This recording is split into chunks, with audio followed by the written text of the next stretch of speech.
We love talking hockey, especially about the Flyers, of course, and we love talking about the old Broad Street Bully era Flyers. And we've got a real good one for you this time.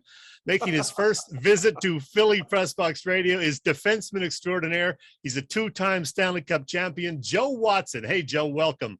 Oh, welcome. Thanks very much for having me. I'm looking forward to this. We're going to talk about the current Flyers in a bit, but we're going to spend more time talking about you and the old days because, hey, we're all getting up there in age, so why not?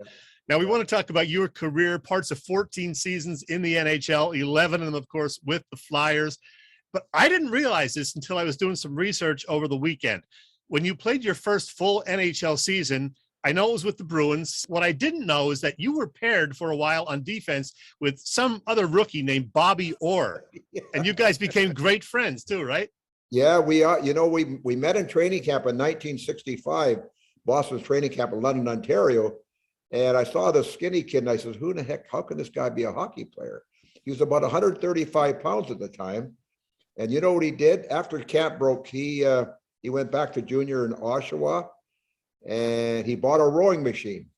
And he rowed for 4 or 5 months, 2 or 3 hours a day. And he put on 55 pounds of muscle. When I met him in training camp next year, he was 190 pounds and oh my God. And you know, he was bull-legged. So he was hard to knock off the puck. He had such great balance. He was very hard to control. And I remember our first year, full year in Boston, we lived together and he was the cook and I was the chief bottle washer. And we had a great time. We had a 5-bedroom home in a little place called Little Nahant, just off of Lynn, Massachusetts. And we had a great time. We only spent a year together, but it was nice. And of course we bonded and we're still friends today. He's come up to my hometown in Smithers, British Columbia to fish and play in my golf tournament up there a couple of times. So that's been nice. Hey, Joe, a lot of people will claim that Bobby Orr is in the top 2, 3, 4, 5 hockey players of all time. You putting him up there? I put him number 1. Yeah. Number one. He revolutionized hockey, especially on defense. Because in the early days, there's nobody rushing a defenseman. The only Russian defenseman in the whole National League was a guy named Red Kelly, who played for Detroit. And I remember he got 20 goals one year, and that was a monster season to have 20 goals for defensemen. Now you're getting guys scoring goals so frequently, but Orr came in, and he was like the galloping gourmet. Go up that ice, man. He was going this way, that way. Crazy legs, Hirsch going this direction, that direction, and guys couldn't catch him. And he was so strong and powerful. But he just changed the complexion of the game. I remember talking to Paul Coffey when Paul Coffey came here, and he tried to emulate whatever Orr did. So he asked me, and I told him, I said, well, you know, he never wore socks. And Paul knew that. And he changed his skates every 4 or 5 games. He had a new pair of skates. He didn't have any tape on his blade. He had a little bit of, maybe one strip on his blade. And Paul Coffey tried to emulate him. And Paul Coffey did a great job because he was a heck of a defenseman too, especially offensive. Hey, Joe, from what I understand, you were not real happy about the Bruins leaving you unprotected in the 67 expansion draft. Is that right?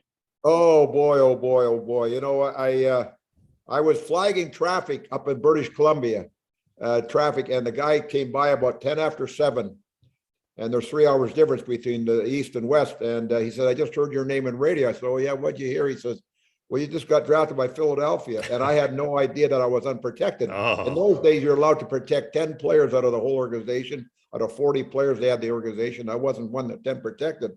The thing about it is the year before I beat a couple of guys out that were protected. I beat Gary Doak and Dallas Smith for a job, and they were sent to the minors. And lo and behold, you know, the next year they don't protect me. And Harry Sinden was the coach, and he called me. He said, Joe, we never thought you'd be the first player taken from our organization. We were going to protect you. And of course I was taken, and they tried to get me back, but the Flyers wanted too much. So, you know, initially I was shocked and upset, but you know, it turned out to be the best thing that ever happened to me. Oh yeah. Oh yeah. Well, you ended up being teammates with one Ed Van Imp that I understand that he gave you a nickname. Thundermouth. Is that how did that happen? What is that all about, Joe? Well, you know what, Thundermouth, where I'm from way up in northern Canada, there are more wild game than there are people. So you got to yell and scream to get somebody's attention because their people are few and far between. So I think that's where it came from. And of course, you got to play with your brother later on in the 70s, then another two-time Stanley Cup champion, 5 seasons together. Was that something you guys could ever have dreamed of as kids, playing on the same team in the NHL? No, we never envisioned something like this. I can remember when he was drafted, I was going to a wedding, and of course, there wasn't a lot of communications in northern British Columbia, and I couldn't get a radio station. Then I found out when I come back from the wedding on Monday morning that the Flyers had drafted him, and I had no idea. They drafted him Saturday afternoon, and they couldn't get a hold of me, so I never found out till Monday morning. But and then brother Jim says, "Well, Joe, I want you to represent me." I said, "Okay." So I was his player agent. So I negotiated a 3-year deal for him, and I was making $33,000 at the time, I think. And I negotiated a contract. He was making more than I was, for God, his first year in the National League. I got him a $35,000 deal. But my contract was up the following year, so then I did well for myself. But prior to that, he was making more money than I was, and I'd been in the league 4 or 5 years. Not a lot of people can say they might have played with their brother, never won Stanley Cups. And we were the 4th brother combination, I think, ever to win a Stanley Cup. Do you and Jim still talk about this to this day? Like pinch each other? Like, how the heck did this happen? Yeah, we did a card show last week. We're discussing it. We're out in King of Prussia. There was a card show in King of Prussia. And Pete Rose was there, but we were talking about it, Jimmy and I. And we still talk. We only live 5 minutes apart from one another. And of course, he has an ice rink in Aston, Ice Works. Very successful rink, very successful business. But we still discuss a lot of things that happened in our career, and especially in Philadelphia when we won.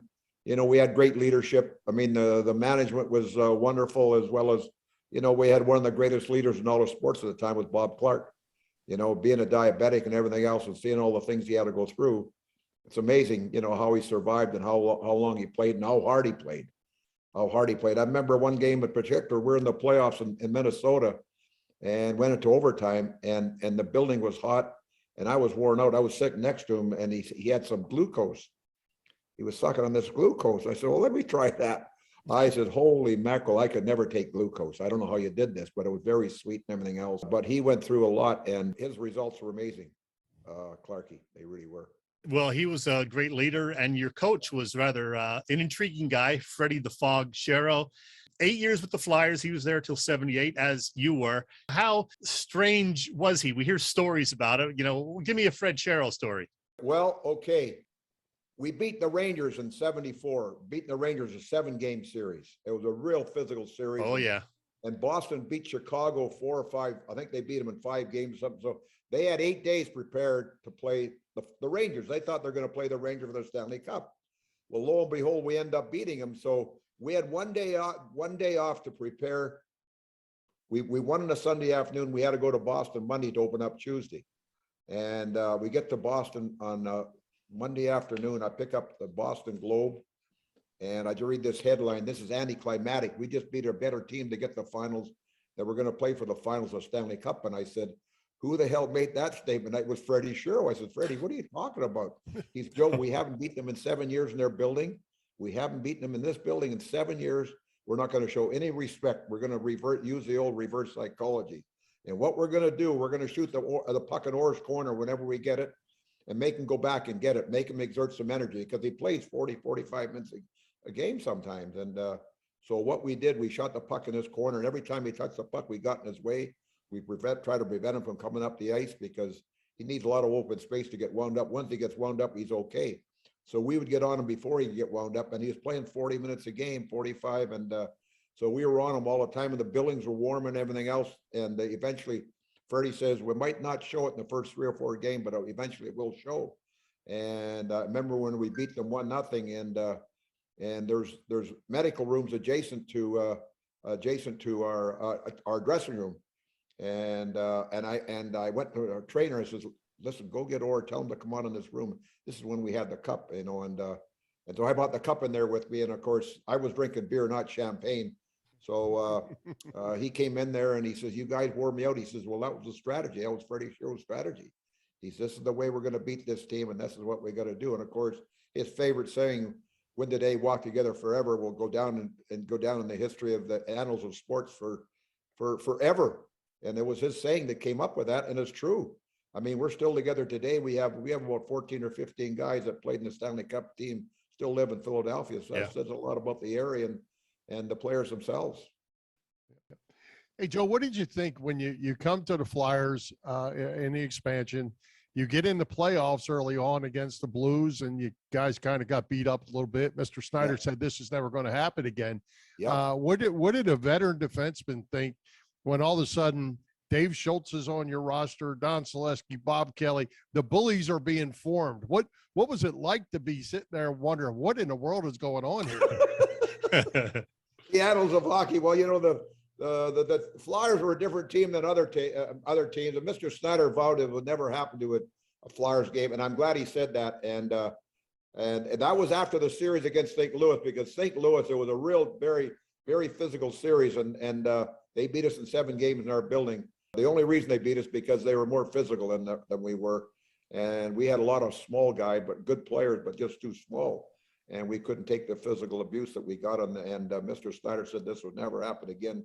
He told his scouts, general manager, and the coach that he wanted a bigger team and that could play hockey as well as take care of things on the ice when things got out of hand. And I thought this was great. Mr. Snyder believes in us, and he says, and I said to myself, the only thing he thinks we need is toughness. And he was kind of right, because I went out and drafted some good young players, and the players came into their own, and they came into their own at the right time. You look at Dave Schultz, you know, everybody thought he could fight. Well, he could fight, but he could score goals. He had 2 years, he got 20 goals. He got 20 goals. And for a guy being in his position, what he had to do, go out there and bang every night and take care of things on the ice, you know, it's quite an accomplishment by him to get 20 goals. It really was. I remember him scoring hat tricks in back-to-back weeks, 2 Thursday night games. He had hat tricks at back-to-back weeks. Unbelievable. You know, you mentioned how many guys still live in the Philadelphia area, 15 or more from that era. Does it surprise you at all how much love fans still have for the Broad Street Bully era Flyers? You know what?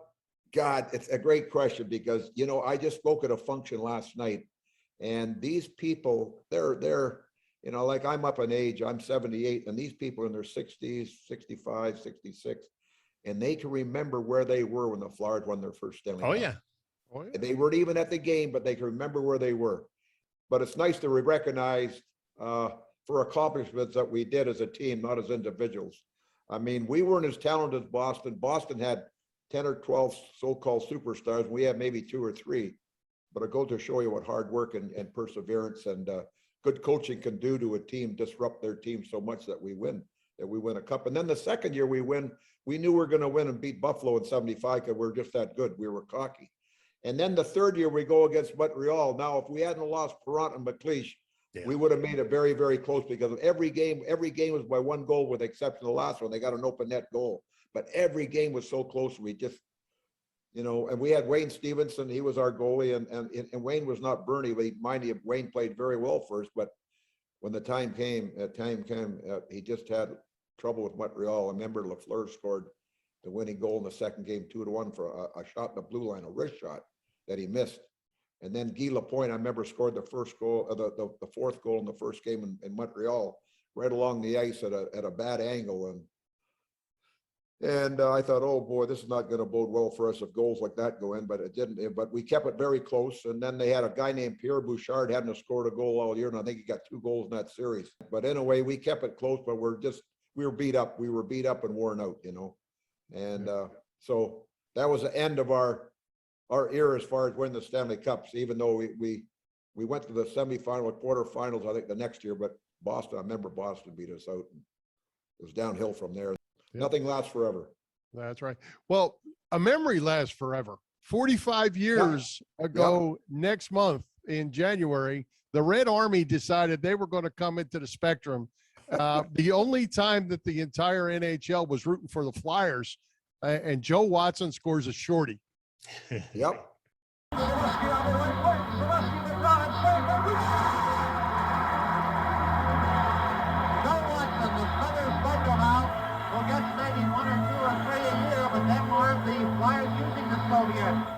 Yeah, well, you know what?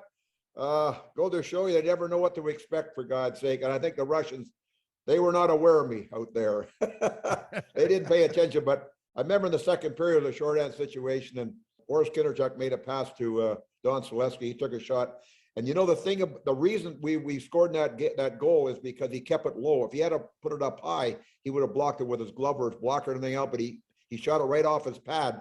And of course he makes the save and the puck comes out to me, squirts out to me. And I just happened to be at the right place at the right time, and in it goes. And then if you watch me try to jump, it goes. I prove one thing: white man can't jump. I maybe jumped about 2 inches off the ice. But I'll tell you, you look pretty speedy going after that puck on the rebound. You look pretty fast all of a sudden. I did, or maybe they look slow. I don't know.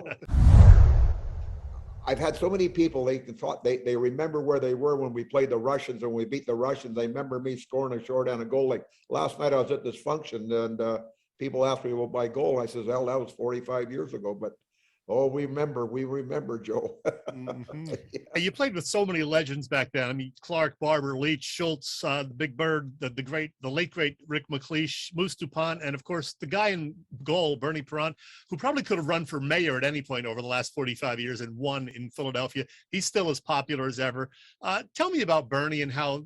Did he make your job easier, or did you make his job easier in the mid-70s? You know, Bernie had his trouble when he first came here in '67. They traded him after 3 years. And then they bought Jacques Plante in. Jacques Plante was a goal hitter for the Montreal Canadiens, and he'd retired. And they bought him in as a coach. And Jacques was very good at angles. So Jacques would be out there on the ice with Bernie with rope on the ice. And Bernie wasn't allowed to go across this rope.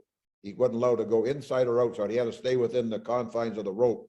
And those are the angles. Those are the angle shots. And Jacques was very good at that. And that helped Bernie.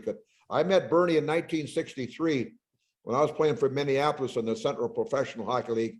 And we had 2 injuries. We had Cesar Maniego and George. I forget George's last name. Both goalies got hurt, so we needed a goalie. And of course, our team was part of the Boston organization, and Bernie was playing for Niagara Falls. So they bought him up for 2 games, and Bernie was 18 at the time. We won both games. He was our goal. We won both games. So that's when I got to know Bernie, and we became good friends. And he came up to my hometown in 1967 and shot a black bear, and he was proud as a peacock. He drove around my hometown for 3 days with this goddamn bear in the hood of this car, and dry blood and everything else. He had the dogs and everybody following, but he was proud as a peacock. But that was Bernie, the hunter. Yeah, but Bernie was exceptional goaltender as far as angles. He was very good at angles, and he could place a puck wherever he wanted to. When a guy's come in and take a shot, he could place a puck in this direction or that direction just by playing the angles very well. And I never forget, for 3 minutes left in the game against Boston, Kenny Hodge comes down, and big Kenny Hodge, a big right winger, he could shoot the puck 100 miles an hour. And Bernie got his toe out in this save. If he doesn't get his toe out there far enough, I mean, the puck's in the net. Now we're 1-1. But Bernie made the save, and then I knew that we're going to win the cup after that big save. That was an incredible save he made. Well, Joe, Bobby Clark has said many, many times that we could have done without anybody except Bernie Perron. Do you buy into that as well? Yeah, I agree with that. I agree with that 100%. And I don't think we could have done well if we didn't have Clark either. You know, Clark and even McLeish. It's proved in 76, 70, when we went for our 3rd cup in 76, we didn't have McLeish. McLeish was a guy that played very well against Montreal and scored a lot of goals against Montreal. We just missed him so much. And of course, Bernie, we didn't have in the whole playoffs, but McLeish was out since February that year. And we did very well, but we just couldn't get by Montreal. And I remember Montreal was a loaded team. And they went on to win 4 Stanley Cups after that. Yeah. So you mentioned you're 78. Now, a lot of other guys your age and a little younger even have stopped playing in the alumni games. I know Clarkie doesn't do them anymore. I think Hound Kelly said he's done now. You talked to the Athletic last month, and you said you're going to keep playing as long as they'll have you. Well, you know what? I shouldn't have spoke because I was, you know, we had this game 3 weeks ago in the building. Yeah. And I played in that game, and I played a game on Sunday afternoon up in Lancaster, and it was tough. And then I had to play this game Monday night, and I was worn out. I was tired. And the next morning I got up, and there's a friend of mine has a buffalo farm out in Kennett Square. I went out and helped him for a couple hours after the game Monday night. And I was so darn worn out, my God. You know what? And I often think back, you know, I don't know if I want to play anymore or not. I'm 78 now and never wore a helmet in my life. I don't know if I want to take a chance anymore, but we'll see. But right now, I don't think my tendency is not to play anymore. One follow-up, 10 years ago, in fact, it was 10 years ago, this New Year's Eve, there was the outdoor alumni game. Boy, Yeah. that was so much fun to watch you and Jimmy out there together, and Bernie and goal in the nets, for a while, made the stop and run, Duguay. How much fun was that afternoon? Oh, that was fun, especially after the game. We had a big party. I bet you did. But yeah, it really was fun. I remember Bernie was supposed to play 10 minutes. And Ron Duguay, I thought I knew Ronnie pretty good. So I asked Ronnie after the game, I said, Ronnie, did you want to score? He says, if I had scored in Bernie, I probably would have got shot for Christ and 47,000 people. So I shot it right into his pads.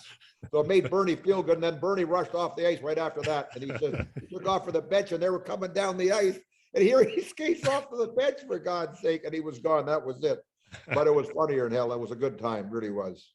Well, hey, let's jump over to the current day Flyers for just a second, Joe. They're scuffling a little bit. They got to now have a new coach. They've won 2 in a row. Do you see a bright side? Can they get back in this thing? Well, you know what? Twice in the 50 years of the Flyers, 54 years of the Flyers, whatever it is, that they've had 10-game losing streaks and have come back and made the playoffs. So maybe this will be the third time we can do that. I think they have the right guy in the coach right now. I think that I can see that he's changed the system around a little bit. I think they're forcing the issue a little bit more. Mind you, they still have problems in their own zone. They got to get that rectified. If they don't get the least amount of time you spend in your defensive zone, the better off you're going to be. And it seems like they spend a lot of time in their zone sometimes, having trouble getting the puck out. And I think if they can rectify that, with good goaltending, Carter Hart, and the other guys played well too, but Carter Hart is their salvation. And if Carter Hart can play a lot of games and they can get in the swing of things and play good defense in their defensive zone, they could come on and do something and hopefully do some damage and make the playoffs. But I just see a change in the attitude of the Flyers. They're more aggressive to the puck and everything else, and they're forcing the issues, and hopefully that can continue. And I think with this coach, he's trying to implement a system that's going to be beneficial to the team, and hopefully it'll work out. Hey, Joe, social media is not certainly everybody's friend. And Claude Giroux takes a beating on social media. I'm a big Claude Giroux fan myself. Yeah. I think he deserves far more credit than he gets from the fan base. What's your take on Giroux and his numbers are going to end up right at the top of Flyers history, right up there with Bobby Clarke? Yeah. Well, you know what? I think the Flyer fans are used to a leader that's vocal. And Claude's the type of guy, he's kind of a quiet guy. He's not very vocal. He doesn't get out and say a lot of things, unfortunately, because he is a skilled player. When I look at the Flyers, I've seen the Flyers for 54 years, and there's only 4 guys. The most 4 skilled guys the Flyers have ever had are Giroux, McLeish, Lindros, and Forsberg. And I put Giroux right up there with those other 3 guys. And he's very skilled, very smart player. He doesn't get the credit. You know why he doesn't get the credit? He doesn't speak out. He's I don't know if you when you're a coach, when you're a player, when you're a captain, you got to voice your opinion sometimes about this and that and everything else, about we could have done better in this area, we could have done better in that area. You can't really call the players out, but he's a fine player and a skilled player and everything else, and he hates to lose. You can just see the expressions on his face when you watch him on the bench on the ice sometimes, and the puck goes to the net. He really cares. It's just that he doesn't show it in emotion sometimes. Like come to the bench and take your stick and whack the stick over the boards or on the boards or something like that. Get the players all wound up. He's not that type of player. And sometimes you have to be that type of player to get your message across to the other players in the team. Hey, Joe, I want to take you back again to your playing days. You mentioned you weren't a big scorer. You had, I think, 38 regular season goals, 3 playoff goals, and then, of course, the one against the Red Army. Any other goals of yours that stood out during your 14-year career? Yes. My very first goal in the National League was against Montreal in Montreal, and it was on national television. Now, I'm from the remote area of British Columbia. In those days, they had television, but it was all can television. So when I scored my first goal in the National League, I scored my first goal before Bobby Orr did. And of course, he went on to score about 600, and I scored about 40, like you mentioned. But I scored on a Saturday night, and we got beat 2-1 in Montreal on a Gump Worsley in the second period. And I still have the puck today. And of course, being in British Columbia, way the northern regions, it was all can television. So they got to see my goal a week later, my parents. So they knew when it was coming and everything else. So that really sticks out as far as accomplishing something. And then of course the Russian game, and then the first Stanley Cup, being the last guy to touch the puck when we won our first Stanley Cup. Oh yeah. And then Terry Chris jumped off the bench. I think he played about 4 or 5 shifts. He jumps off the bench and grabs the puck, and he still has the puck today. He still has the puck today, for God's sake. The Hall of Fame won it, but he won't give it up, and I don't blame him. I wouldn't give it up either. You know, first expansion team to win the cup. He wouldn't give it up, so I don't blame him. Yeah. By the way, I should mention you had 214 points in your career regular season. That's like one season for Wayne Gretzky. Yeah. Oh boy, oh boy, oh boy. Oh my God. Yeah, you're right. Holy mackerel. But you know what? My job wasn't to score. Exactly. Prevent them, you know. And I wasn't a fast skater, but I understood the game and I knew how to play the game. And I read situations, anticipated the plays. And I think in order to be a defense, you got to anticipate the plays before they happen. And, you know, a forward can make a mistake all areas of the rink, and it's not magnified. But when a defensive makes a mistake, it's magnified many times over. So you got to read situations and try to play your position well and anticipate. And if you can't do that, then you're in trouble. And I was pretty good at that. Well, Joe, we know that the Broad Street Bullies, and you included, are Philadelphia legends to this day. What's it like in Smithers for Joe and Jim Watson? Well, you know, we're just common, ordinary folk up there, man. They're, you know, if you look at the little town of Smithers, BC, we have 8 or 9 guys from that area played in the National Hockey League. Wow. Can you imagine that? I left home in 1960. There was 800 people living in that town. Now there's about 4,000 or 5,000 people. But you got Ronnie Flockart, Rob Flockart played, you know, Flocky hockey, played for the Flyers. We got Alan Kerr, who played for the Islanders. We got Brian Spinner Spencer, who played for a number of teams. So it says a lot. Abode says a lot about a little town called Smithers, British Columbia. It produced all these players from an area such as that. It really was. And so it was very gratifying to come from a little area of Smithers, and we got some recognition. But we're just like the common, ordinary folk up there. They don't think us as, I think we do get a lot of respect, but we're just ordinary folk. Joe, final question from me. I know you're occasionally helping your grandson learn how to skate. What else do you do with your time? And by the way, thank you to your wife for all her technical skills in helping us get this together tonight.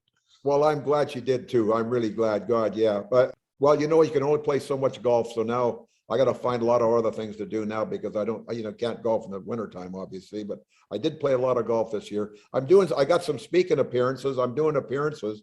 I got a couple more appearances to do, to speak at functions and for a couple companies. And so I go do a good motivational talk. I talk about my life as a young boy growing up and becoming a professional athlete and things, you know, I've accomplished in my life and so on and so forth. So it's nice. I like to get out there and give my message, leave my message for people. And it's growing. It's growing. I'm getting more and more appearances all the time, which is nice. I'm going to take my grandson skating this Saturday at Jimmy's rink over in Aston, Iceworks in Aston, Pennsylvania. We're going to go there and skate. But my grandson thinks he can skate. He's 6 years old, but he doesn't do his feet. I said, Watson, his name is Watson Riley. First name is Watson. Isn't that nice?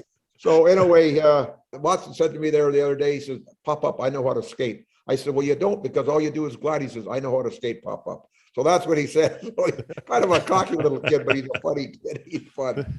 Yeah. Well, Joe, I just have one final comment, not necessarily a question, but I just wanted to say, as a 15-year-old, 16-year-old, when the Stanley Cups were being won and living in the Philadelphia area, there was nothing like it. And certainly appreciate what you guys did then and what you've done for all these years of staying in the neighborhood and being what you guys are to the Philadelphia fan base.